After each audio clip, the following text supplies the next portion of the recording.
Hey there, everyone. This is Eric Richards from SpringsHousesOnline.com.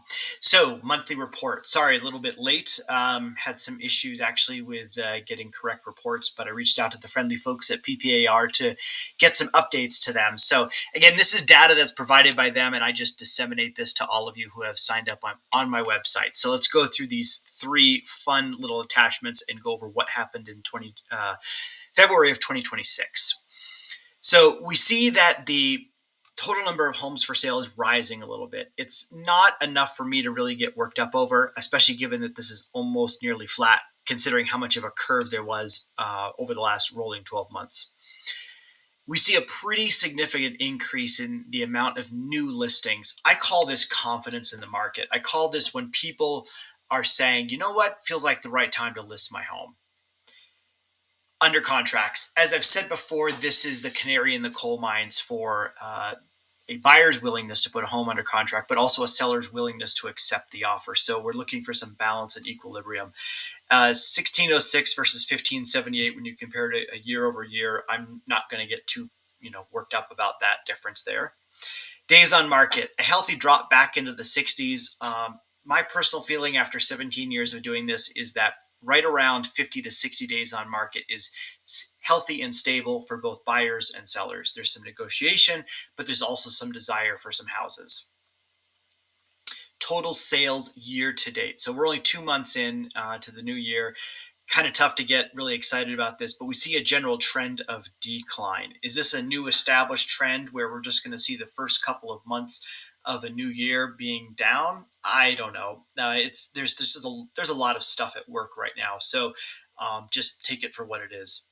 Average and median sales prices. This I will get worked up over. So if you were to draw a line looking at this chart from almost, say, April of 25 to February of 26, there is a really noticeable decline in not only the average sales price, but also a decline from about June of 2025 to February of 26.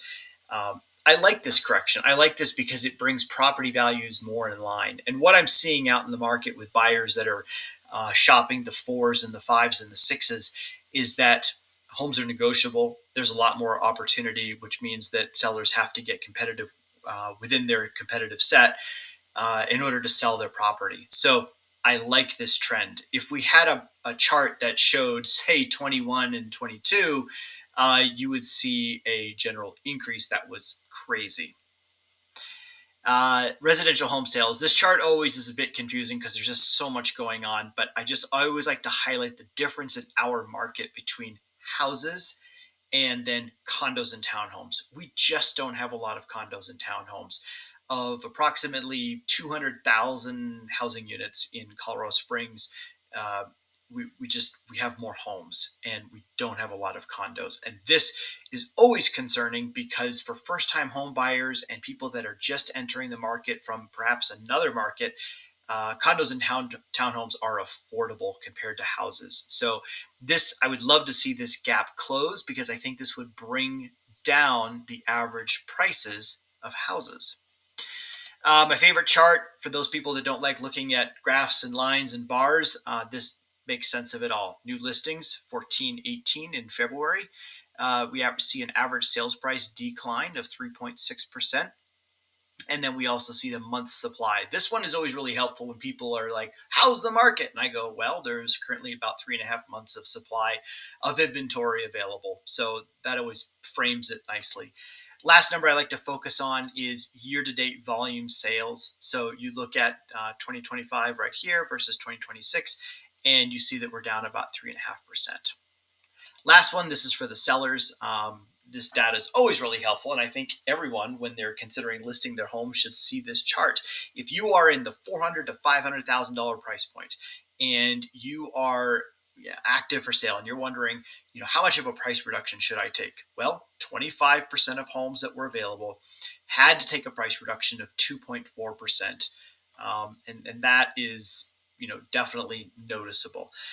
Across the board, and ignore this negative 143% with only 5 homes available, or 5 homes that took a reduction out of this. That just could have been a pricing error that someone put wrong in the MLS. So just kind of ignore that number. But anyway, across the board, I just a quick scratch of the chin number. I'd say roughly 25% of homes took price reductions in February.